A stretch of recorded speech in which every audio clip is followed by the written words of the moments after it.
Okay. So first thing, can everybody see the quarterly meeting presentation?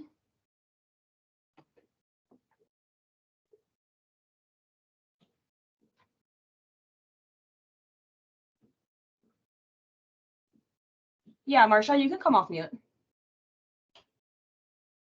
Up at the top, next to the red button that says leave over on the left, you can click the mic button and that will unmute yourself. Okay, thanks. Yeah, you're welcome. All right, I'm going to assume everybody can see it and I will move on.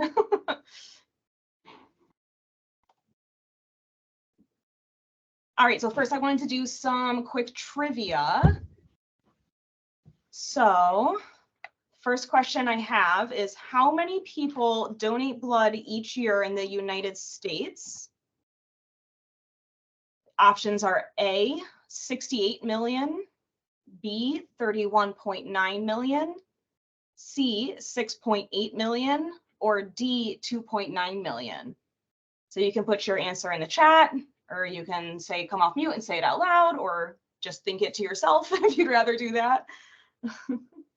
We'll give everybody a few minutes. I see B and C so far.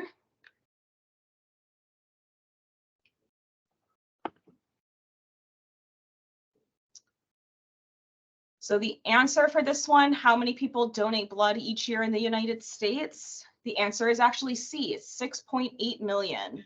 And that sounds like a lot, but compared to the United States population, that's roughly 2 to 3% of the population. So the donors that we have that are coming into our blood drive, as many of you probably know, it's the same people coming back every 2 months to donate. And we do, of course, get new donors, but it's really that kind of core group of people who just keep coming back. Next little piece of trivia here. How many units of red blood cells are needed daily in the United States? And this question is referring specifically to red blood cells, like the type we would collect in a double red donation, not necessarily whole blood. The options are A, 29,000, B, 325,500, C, 11,200, or D, 1 million.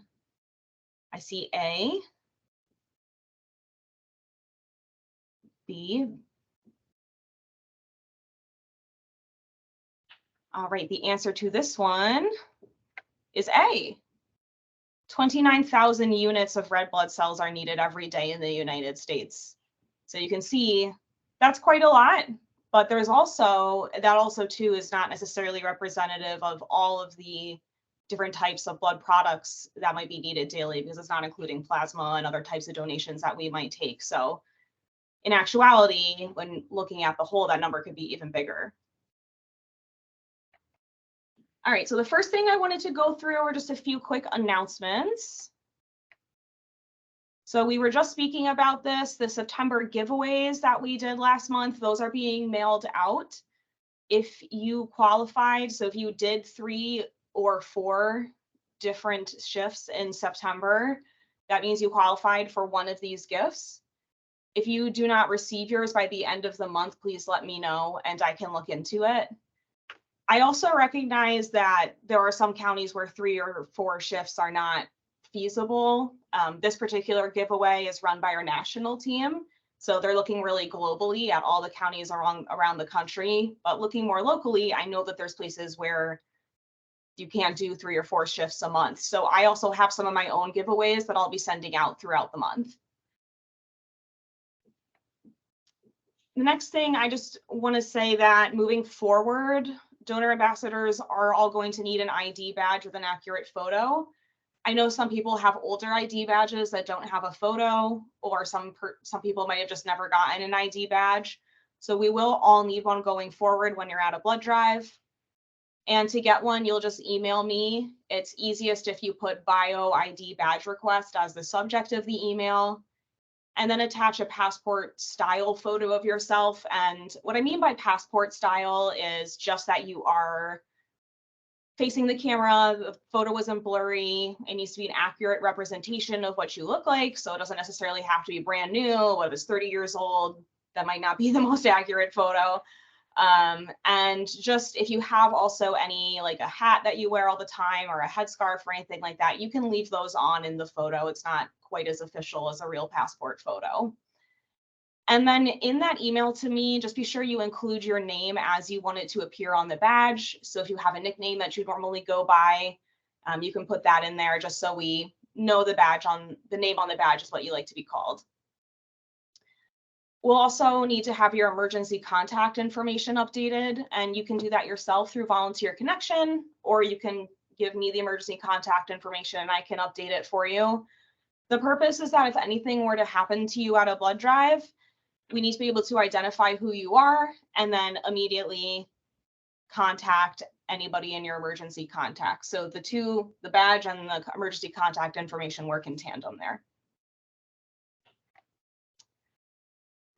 I also wanted to say that printed schedules should be back at blood drive. So there was a period of time where they weren't printing the schedules anymore, and we really pushed for those to come back. So now when you're at the drive, you should once again have a printed schedule of all the donor appointments that will be coming in that day. If you don't have one, check and see if staff can print one for you. And if you have any issues where you're consistently not getting one, definitely let me know, because those should be provided now.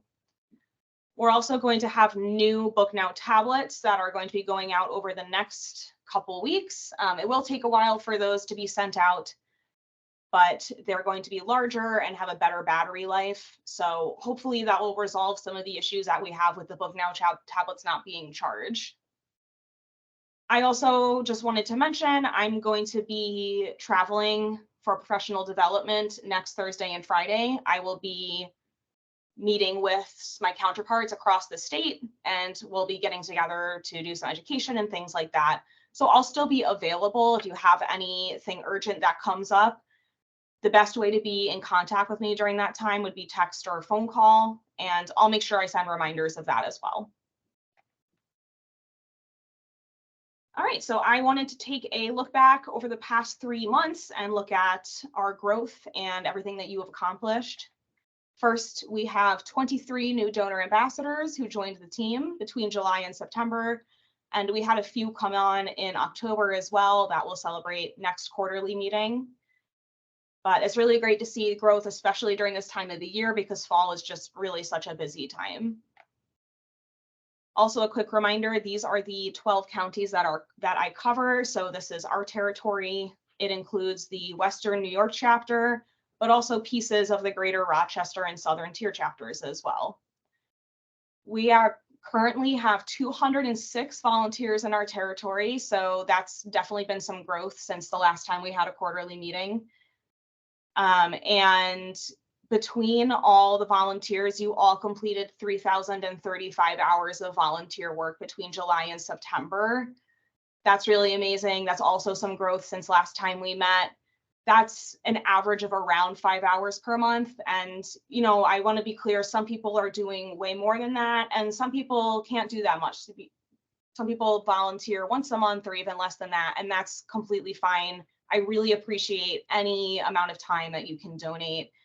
Even if you can only help with one blood drive, that's still one blood drive that went better because you were there. So any amount of time is appreciated. Roberta, I see your question. Do staff know this? Supervisor said they can't. I'm assuming you mean about the printed schedules. I will need to check with that then, because they are supposed to be printing them for you now. If this was recently, then I'm going to have to look into that more. Let me just make a note of that.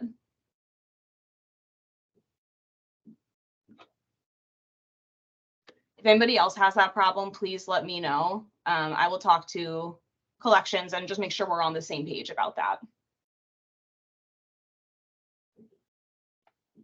Okay. It was at the Union Fire. Okay, I'll make a note of that. Thank you. All right, so looking at your survey results from July through September, as a reminder, every time you do a blood drive, that same week, that Friday, you'll be receiving a survey either to your email or as a text message. If you're ever not getting those, please let me know. That's a really great way for you to provide feedback on your experience with your recent volunteering. And you can also, if you're not getting the surveys or if you're more comfortable reaching out to me directly, you can always do that. The surveys, when you answer them, they come through to me and my counterparts on our national team. So we look at those first and we decide what needs to be done with any responses. They're not coming through directly to the collection staff that's at the blood drive or anything like that. So if you ever have comments on the staff there, we receive that information and we can decide what to do with that. But overall, the average over July to September, 85% of you said your overall experience, you gave it a 4 or a 5 out of 5. And that's really great. That's an increase from last time we had a quarterly meeting. So I'm really happy to see that. And that's even with all these kind of difficulties we had with the printed schedules and things that sort of interrupted your normal routines. So even besides that, to see an overall increase is really great. And I also saw that an average of 91% of you indicated that you felt appreciated, and that was a pretty large increase. That was a 4% increase from last quarter. So I know we're kind of getting into the percentages and numbers a little bit here, but I just wanted to illustrate the growth that's been happening. And I'm really, really happy to see that. And my goal is, of course, for these numbers to be 100%. So if there's ever anything that's preventing you from giving a drive a 5 out of 5, or if there's ever something that happens and it made you feel like you weren't appreciated, please know that you can always communicate those things to me. We are a large territory. It's hard for me to get out of Erie County. So any feedback you can give is always incredibly appreciated. And here's a little timeline of July through September and all of the volunteer shifts that you all filled. So looking at the donation center, July, August, September, we had over 85, as high as 95% of the shifts where we needed a volunteer covered. The blood drives out in the community, that was really great as well. And for most of these months, we had several counties that had 100% of their blood drives filled. That is really amazing. I'm so happy to see that. And thank you so much to you for making this all happen, for getting there, being at those drives. If we text or call or email you last minute and ask you to help with something, or if I send you a reminder and that makes you sign up for something, all of that is really, really helpful. I think someone's unmuted. I'm getting a little bit of background noise. Thank you. But yeah, so just thank you so much for all of those kind of last minute helps. And that really puts us where we need to be and makes all the blood drives happen the way they should be happening. All right, so just a kind of overview of those numbers. The average of all the donation center shifts and all of the blood drives where we needed a volunteer, you volunteered at 90% of those blood drives. And while that's a slight decrease from last time, I wanted to be transparent about that, but I also think that tiny decrease is not as significant when you look at how much more challenging the July through September time can be, especially September and the end of August. We had a lot of volunteers getting ready to go back to school. People are leaving the area to go to nice warm places that I wish I could go. So there's, a lot happening there, and to see such great participation despite that, I really applaud all of you. And I wanted to give a little shout out to Genesee, Steuben, and Wyoming counties, because throughout July and September, they had at least one volunteer at 100% of their blood drives. So we did this in our last quarterly meeting, and I want this to be sort of a little section, I guess, that we come back to every time we do one of these meetings.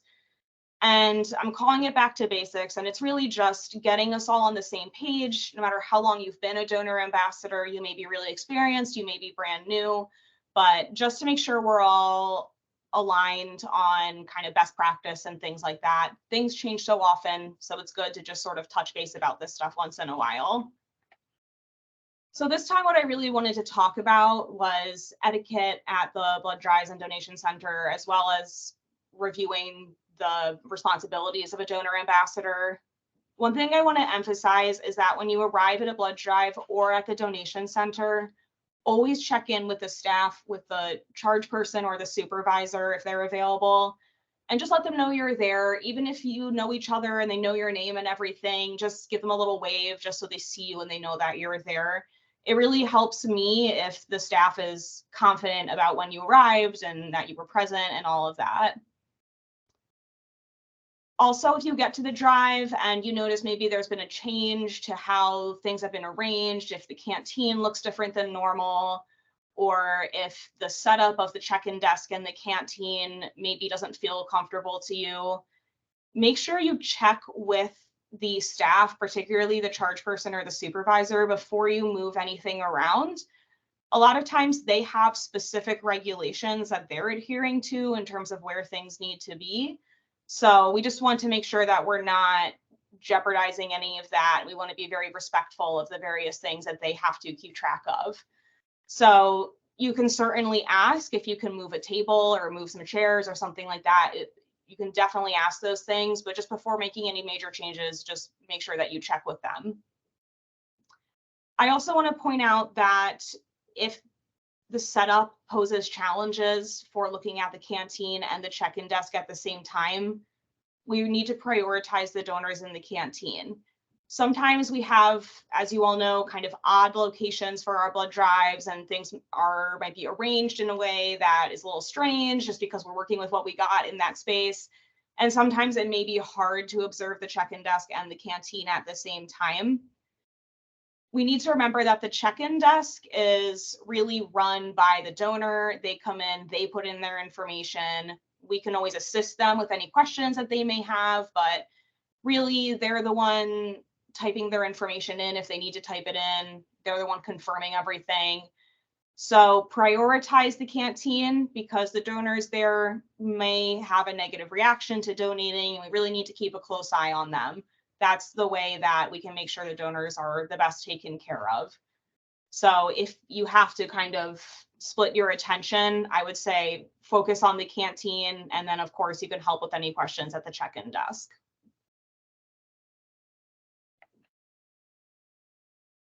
So this is really kind of, like I said, going back to basics, but it is something I wanted to address. I've had a lot of comments about people feeling like there wasn't enough to do at a drive. So I just wanted to make sure we're all on the same page about what all your tasks are. I know we've had a decrease in donors lately. You know, we are in a blood shortage, and that's because there's been less people coming to donate. So some of the drives might not be as busy as you are used to. But the basic tasks of the donor ambassador, of course, like we just went over, when the donor comes in, if they have any questions with the check-in, just make sure their questions are answered. If their ID or their donor card doesn't scan, they will need to type in their own information, but just you can assist them to do that as long as you don't type anything in on their behalf. And also supervising the donors in the canteen as they recover. And I didn't put this in there, I should have, but booking them for their next appointment while they're in the canteen using the Book Now tablet if you have it. And maintaining a clean and orderly canteen. So I know all of you do a very good job at this. I know all the canteens are very clean and very accessible for the donors because we want to make sure that they can get their snacks and their juice and everything as easily as they need to. But some additional tasks are calling donors who missed their appointment. So this is part of why having that printed schedule is such a useful tool and why we want to make sure that you have that. So as you see, if a donor misses an appointment, give them some time, maybe 30, 45 minutes past their appointment time. And if they don't arrive late, feel free to give them a call. You would need to use your personal phone, so I understand if you're not comfortable doing that, but just remember that you can use *67 before typing in their phone number, and that will block them from seeing your personal number. Feel free to call them if they've missed their appointment, and then if they say, oh my gosh, I totally forgot, I'd like to come in, you can either tell them they can come in as a walk-in, and you could give them an idea of when might be a good time to come in as a walk-in, or they would need to make a new appointment for the same day with the Red Cross website or the app. Unfortunately, we wouldn't be able to make the appointment for them at the drive. But even if they come in as a walk-in, that would still be really helpful for us to maintain that donation. And, oh, I did put it in here. Scheduling the donor for their next appointment, that's with the Book Now tablet. You may need to ask staff for that. Sometimes the staff are scheduling the donors for the next appointment themselves. So just feel free to ask if that's something that they need help with. And staff might also ask you to help with sanitizing surfaces. Just be sure the cleaner that they use, they'll instruct you. You will need to wear gloves while you use it. But that's, something that you can always help with if they need it. I want to address some common questions that I receive. These are things that I get a lot of emails and calls about. And this is part of, when I say it's helpful to communicate with me about any questions that you may have. You never know if you have a question if somebody else also has that question. So if I'm getting a lot of questions about the same thing, I know that this is an issue that I need to look into further. So it's like I said, it's just really helpful for me if you can communicate if there's ever anything that comes up. This is something that unfortunately comes up more often than it should. Sometimes we have miscommunications about how many volunteers should be at a blood drive or who should be at a blood drive. So if you go to a blood drive and there's already a volunteer there, there's a couple different reasons why that might happen. The first most important thing is that if you get to a blood drive and there's another person there, just check in with them and see who they are. I went to a blood drive at a fire hall and there was somebody sitting where the donor ambassador would normally sit at the check-in desk. And I introduced myself as a Red Cross employee. And he said, "Oh, I'm the volunteer." But what he meant, when I talked to him further, what he meant was that he is the blood program leader, meaning he's the person who communicates with us about hosting the blood drive. So because I asked him about who he was, then I realized that he wasn't technically doing the blood donor ambassador role. I was still there for that role. So I hope that kind of illustrates why if you get to a drive and there's already a volunteer there, it may be a good idea just to clarify who they are or what they're doing. And that can help you know whether or not there's been a miscommunication or what's going on. There are sometimes multiple Red Cross donor ambassadors scheduled for one blood drive. So if you get to a blood drive and there's another Red Cross volunteer there, it may not be an error. It may be a larger drive and we're asking for multiple people, or sometimes there's multiple time slots and people are overlapping a little bit. You also will see other volunteers at high school drives. So at high school drives, we will have students there. They will be volunteering and your role is to assist them with the check-in desk and the canteen. If that's something you're not comfortable with, definitely let me know. I can make a note. And also the high school drives are usually pretty clearly indicated on Volunteer Connection or when you'd be signing up through your volunteer scheduler. It's usually pretty clear that it's a high school drive. Just know that that means that there'll be students there. We also have sponsor volunteers. So sometimes what happens is we're hosting a blood drive, say at a church, and the church has their own person who wants to volunteer and do the donor ambassador role for that blood drive. Sometimes the church forgets to tell us or it doesn't get communicated and we end up also assigning a volunteer. When that happens, we might end up with 2 volunteers at the same blood drive. If that ever happens, if you go and there's a person there and they say, "Yes, I'm from this location, I'm this location's volunteer," please let me know because otherwise it could keep happening. So whenever you get to a drive, if there's ever anything unusual, like any of these scenarios or anything you're not sure about, please know that you can call or text me. I have my number there. It's 716-290-3380. I usually am here until 4:30. So if you have problems after 4:30, you should rely on the staff at the drive. But before then, most blood drives start before then. So if you have anything when you arrive at a drive, I'll be available to help you with any questions you might have.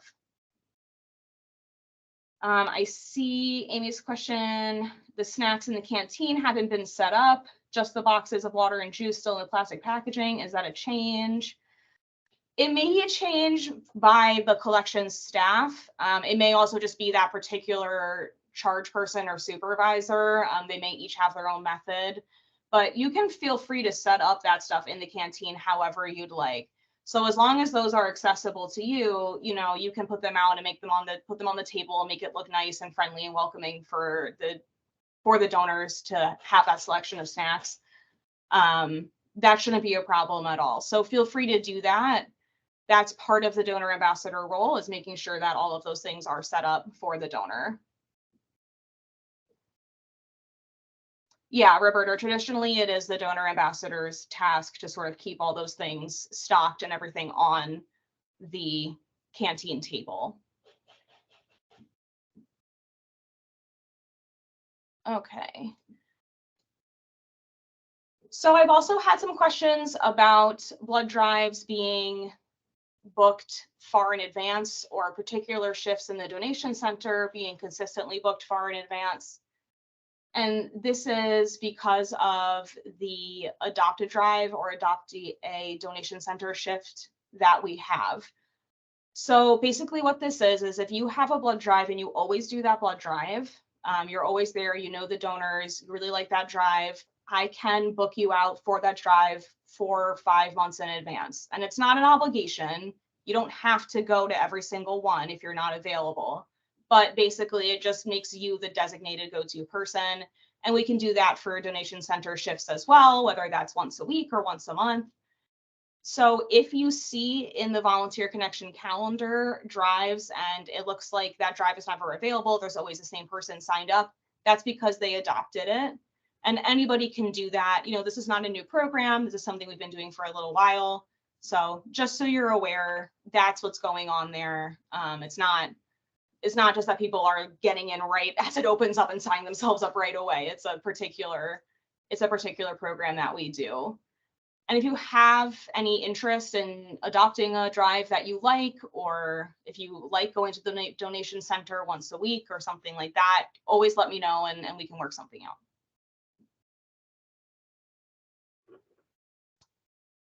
So I also got some questions about the email reminders that will be signed up for Volunteer Connection. So sometimes the time on that email does not necessarily match the time that you signed up for at a blood drive.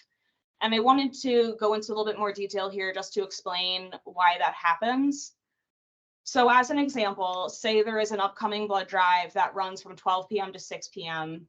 You sign up for the drive and you speak to myself, or you speak to your local volunteer scheduler and you say 12 to 6 is too long, or I'm not available that whole time, and we sign you up from 12 to 3. That's perfect. If you're not available for the whole drive, that's completely fine. It's still very, very helpful to have somebody there for any time. Then you get an email and it says your upcoming volunteer shift from 12 to 6 p.m. And I understand that's confusing. And you might be wondering, why does it say 12 to 6 when I specified I'd only be there from 12 to 3? And the reason is basically it breaks down to Volunteer Connection is the system that you use to sign up for shifts. But if you have a local volunteer scheduler, it's also the system that they or I use to sign people up for shifts too. So it's all going through Volunteer Connection. And unfortunately, thankfully, computers are not quite as smart as us yet when it comes to certain things. Maybe in the future, but for right now, they're not quite. So right now in Volunteer Connection, a shorter blood drive wouldn't be split in half. It only splits it into 2 shifts if they're really long. So, you know, when you or your local scheduler splits a shift in half, I make a note and all the human beings involved know about it, but Volunteer Connection just doesn't quite get the memo. So it'll send you this email and the time won't be right on the email, but all the human beings involved know the correct time because we can look at things in a little more detail. So if you ever get an email and the time doesn't seem right, you know, 99% of the time you can be confident that it's just because of you specified a specific time and Volunteer Connection just doesn't understand. But you can always reach out to me or your local scheduler just to confirm if the time on that reminder email doesn't seem correct. And we also update the hours that you're awarded for the drive as well. We make sure that that's all correct based on the time that you were actually there for. All right, so that was everything that I had for today, but I do want to ask if anybody has any questions, and feel free to come off mute and ask, or you can put them in the chat. And of course, if you ever think of anything later, we can chat about it at a different time.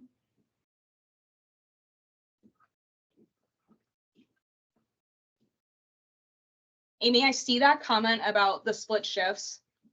I can review to make sure everybody knows that that's part of their responsibility, to make sure that the snacks and everything in the canteen are put out nicely on the table. We can just review to make sure that everybody is on the same page about that. I appreciate you bringing that up.